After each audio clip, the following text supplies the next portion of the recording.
ස්තුතියි සංකල්පනායට. අත වශයෙන්ම මට ඉස්සෙල්ලාම කියන්න ඕන අපි මේ වගේ ජනතාවගේ බලශක්ති කොමිසම ඒ වගේම අපි කියනවා සමත සාධාරණ බලශක්තිය. කාලයක් තිස්සේ අපි අත්විඳා රටක් හැටියට ඔබ සංකල්ප මාලි කිව්වා වගේම විශේෂයෙන්ම බදු ගෙවනවා. අසීමිත විදිහට බදු ගෙවලා තියෙනවා. ඒ වගේම අපි පරිභෝජනය කරන විදුලිය බිල වෙන්න පුළුවන්. ඒ වගේම ඉන්ධන වෙන්න පුළුවන්.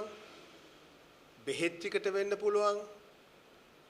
අපිට සාධාරණ ඉතු වෙනවද කියන එක පුරවැසියන් හැටියට මම යෝජනා කරනවා ඉතාමත්ම ගැඹුරින් කල්පනා කරලා බලන්න. අත වශයෙන්ම අපිට ඒ සාධාරණ මේ සඳහා ඒ අදාළ ආයතන වලින් උනේ නැහැ. ඇයි උනේ නැත්තේ? උනේ නැත්තේ කාලයක් තිස්සේ මේ ආයතන අපි නඩත්තු කරාට ඒ සේවාවන් වල ප්‍රමිතිය වෙන්න පුළුවන්. අත වශයෙන්ම මේ සේවා ලාභීන් හැටියට සේවා ඒගොල්ලෝ ලබා දෙනවා අපට.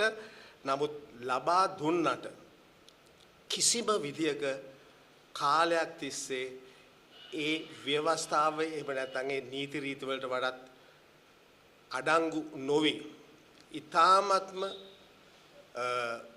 ඇත්තට ඊ타ත්ම රුදුරු විදියට කිසියම් ආකාරයෙන් සේවයක් කරන්න ආපු දේශපාලකයෝ කරන්නේ තමන් වෙනුවෙන් අත් වශයෙන්ම තමන්ගේ පොකට්ටුව තර කරගන්න මූලික දෙයකයි. ඒ නිසා අපි කියනවා දූෂණය වංචාව අනිත් පැත්තෙන් අකාර්යක්ෂමතාවය ওই සේරමට හේතුව වෙලා තියෙන්නේ මේ පවතින ක්‍රමවේදය තුල.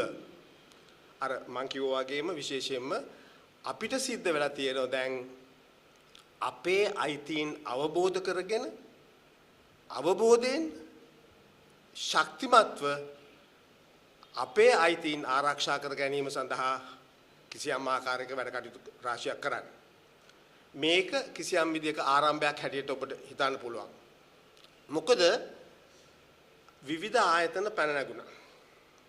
නමුත් බහුතරයක්ම කිසියම් විදියකට කටයුතු කළේ ඒක තමන්ගේ පෞද්ගලික ණය පත්‍රයක් වෙන්න පුළුවන්. එහෙම නැත්නම් තමන්ගේ පෞද්ගලික වෙන සීන කරා යන්න.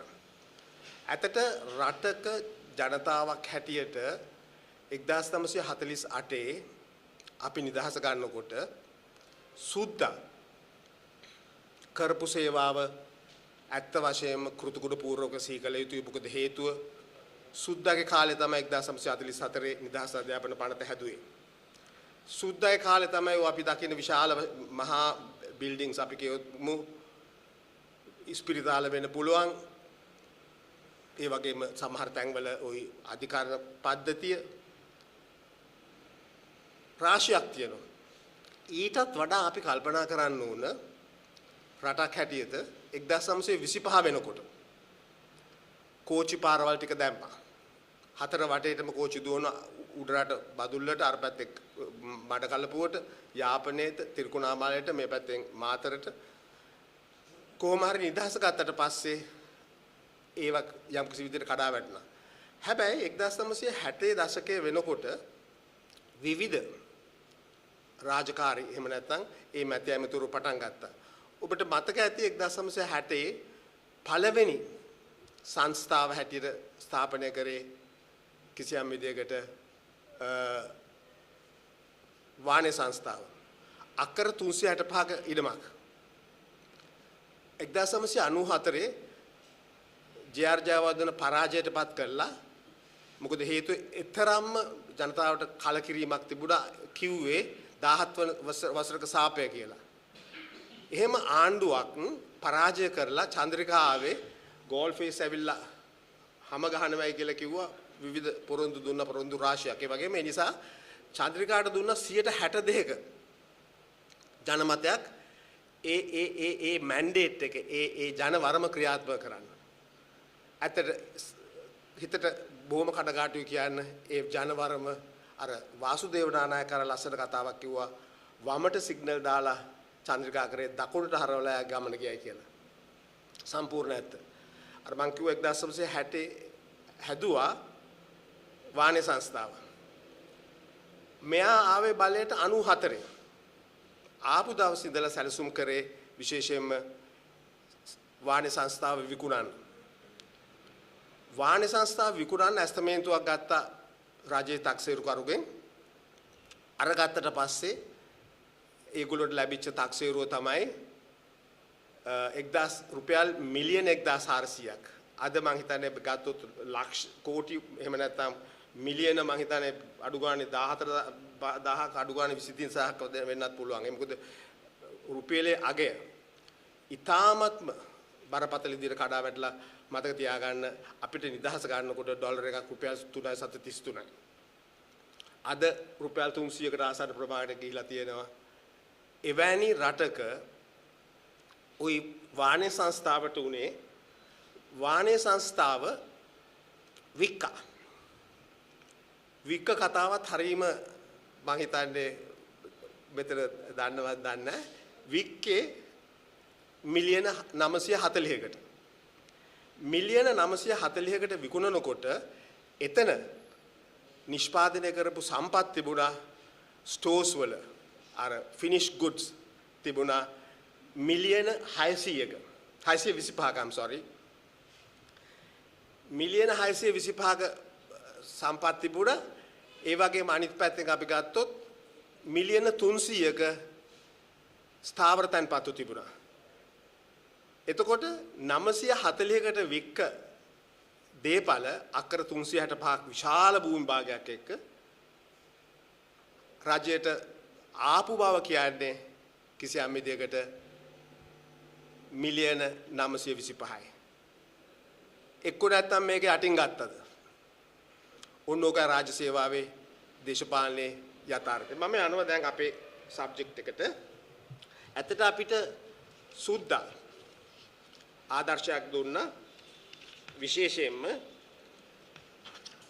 ඒ රාජ්‍යාන්තරණය ඒ වගේම පාර්ලිමේන්තු ක්‍රමය අර වෙස්ට්මින්ස්ටර් ක්‍රමවේදය වගේම මේ රාජ්‍යාන්තරණයේ ක්‍රමයට කියනවා වයිට් හෝල් ගවර්නන්ස් මොඩල් කියන එක. ඇත්තට අදටත් ওই දියුණු රටවල තියෙන ඒ සිස්ටම් එක ඉන්දියාවේ පවා තියෙන ඒ සිස්ටම් එක අපි ඒක වෙනස් කරා 1972 සුළුවෙන් 78 විශාල වශයෙන්. එතකොට 60 පටන් ගත්ත ඒ සංස්ථා ආදී ගොඩ නැගීමේ කාර්යයට තව එකක් එක්ක වුණා ගණනාවක් තියෙන ඔය මොකද්ද මේ වාණේ සංස්ථාව ඊට අමතරව ගොඩාක් තියෙනවා.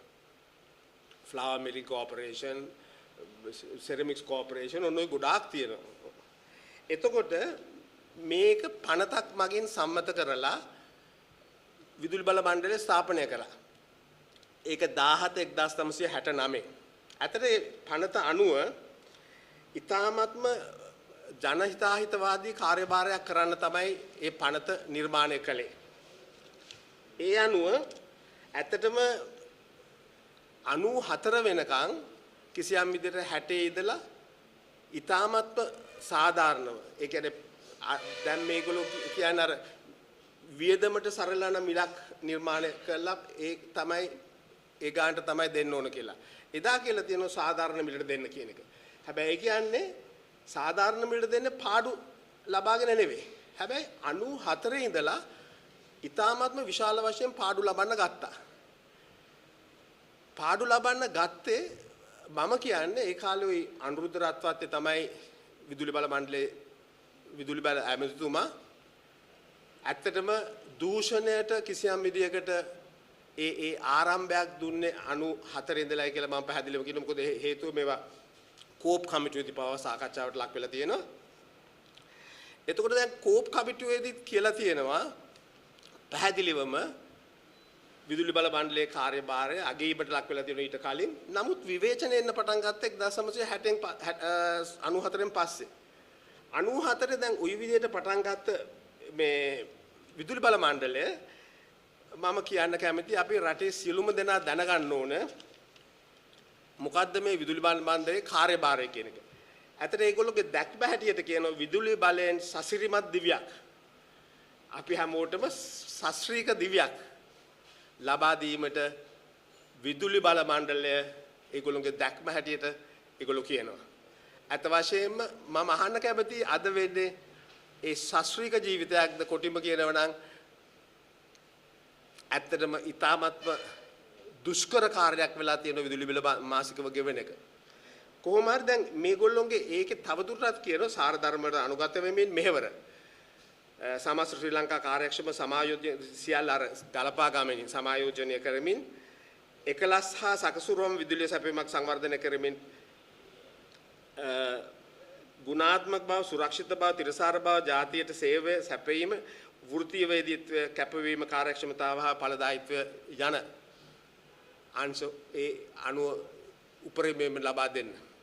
නමුත් මම මෙන්න මේක කෙටියෙන් කියනකොට දැන් මොකද මට ඔය සේරම කතාව කියන්න බෑ. මට කියන්න කැමති 78 එක්සත් ජාතික පක්ෂ රජය ආවට පස්සේ යම් කිසි විදියකට දායකත්වයක් විදුලි බල මණ්ඩලයට හම්බුණා. ඒ ආණ්ඩුව යටතේ විශේෂයෙන් ගාමිණී දිසානායක මහත්තයලා ওই මහවැලි ව්‍යාපාරය යටතේ ඒ තුල මහවැලි ව්‍යාපාරයේ ජල විදුලි බලාගාර 7ක් හැදුවා. අත වශයෙන් මේක ලොකු පිම්මක් වුණා. නමුත් මම කිව්වා 94 වෙනකොට පටන් ගත්තා කිසියම් විදිහට කඩා වැටීමක්. ඒ කඩා වැටීමේදී එක දවසක ඒ කාලෙත් මේ වගේම IMF එකට ගියාම චන්ද්‍රිකා කියන අපි චන්ද්‍රිකාගෙන් දැන් අහන්න ඕන කවුද එයා කියපු පුද්ගලයා කියලා. IMF එකේ ආවේ කවුද ජෙරෙමි කාටර්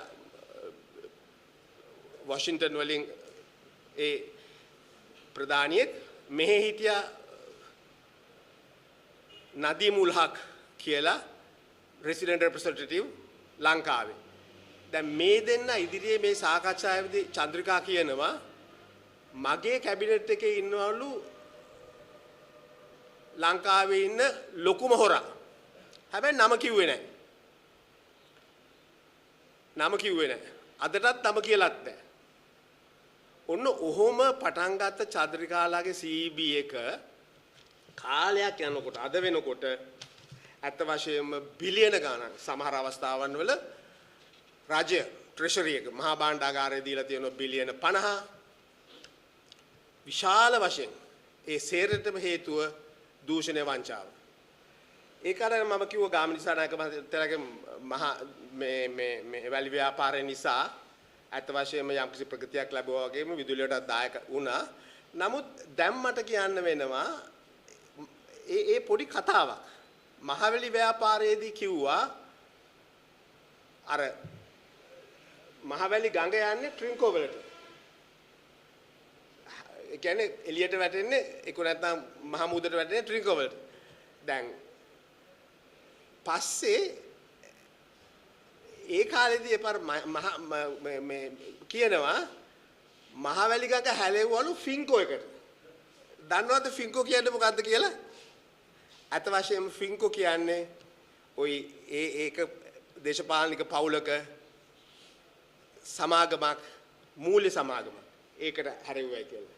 අද මම කියනවා මේ ක්‍රියාකලාපය තුල ඇත්ත වශයෙන්ම CB එකේ යම්කිසි විදිහට දූෂණයක් වංචා නිසා ඇත්ත වශයෙන්ම එදා කාලේ අපි ගත්තොත් මේ කවුද මේ CB කියන්නේ කොහෙද මේ නෝරෙලියට විදුලිය තිබුණේ නැහැ. ඒ කාලේ 1902 වගේ 1902 පටන් ගත්තේ කොළඹ. ඒකේ නම මේගොල්ලෝ පටන් ගත්ත විශේෂයෙන්ම සුද්දෝ කම්පැනියක් Colombo Electric Transways and Lighting Company Tramways. අර මතකද trams තිබුණා, tram cars තිබුණා. ඔන්න ඔයකට කම්පැනියක් හැදුවා. ඒක පටන් ගත්තේ පාර 1927 වෙනකොට කොහොම හරි Department of Government Electrical Undertakings. ඇත්තට මට එතන කියන්න මතක වුණා ওই Department of Government Electrical Undertakings කියන DGEU කියන එක තමයි CEB බවට පත් කරේ මණ්ඩලයක් හරි ගස්සලා. එතකොට අපිට අවශ්‍ය වෙනවා මෙතනදී කියන්න කවුරු මොනවා කිව්වත්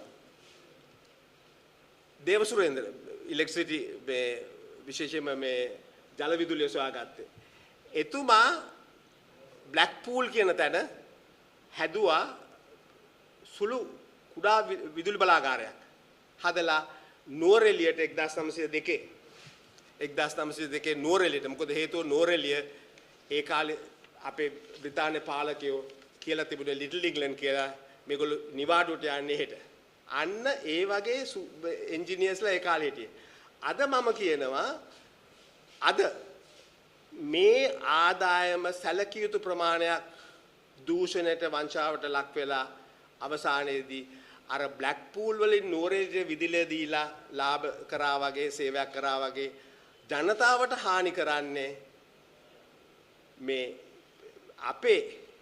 අපි ගෙවන බදු විශේෂයෙන් බදු මේ විදුලිය සඳහා ගෙවන මිල අධික මිල ඒ ගාස්තු යන්නේ එන්ජිනියර්ස්ලාගේ පූල් එකට එන්ජිනියර්ස්ලාගේ පොකට් එකට දේශපාලකයන්ගේ පොකට් එකට. ඔන්න අපේ රටේ වෙනස. මට දිගින් දිගටම කියන්න තියෙන්නේ ඇත්තට මෙන්න මේ වගේ තත්වයක් යටතේ අපි අනාගතය ගැන කොහොමද දකින්නේ? හැමතැනම කතා කරන දූෂණය වංචාව තියෙනවයි කියලා මම තව ડોකියුමන්ට්ස් දෙකක් ගෙනාවා විශේෂයෙන්ම එක සැරයක් 2013 ඩේලි මිරර් එකෙන් අහනවා ඒ කාලේ සෙක්‍රටරි ෆර්ඩිනන්ඩ්ස් කියලා MMC ෆර්ඩිනන්ඩ්ස් ගෙන් අහනවා විදුලි බල මණ්ඩලය දූෂිතයි නේද? මෙයා කියනවා I do not deny that there is no corruption at CEB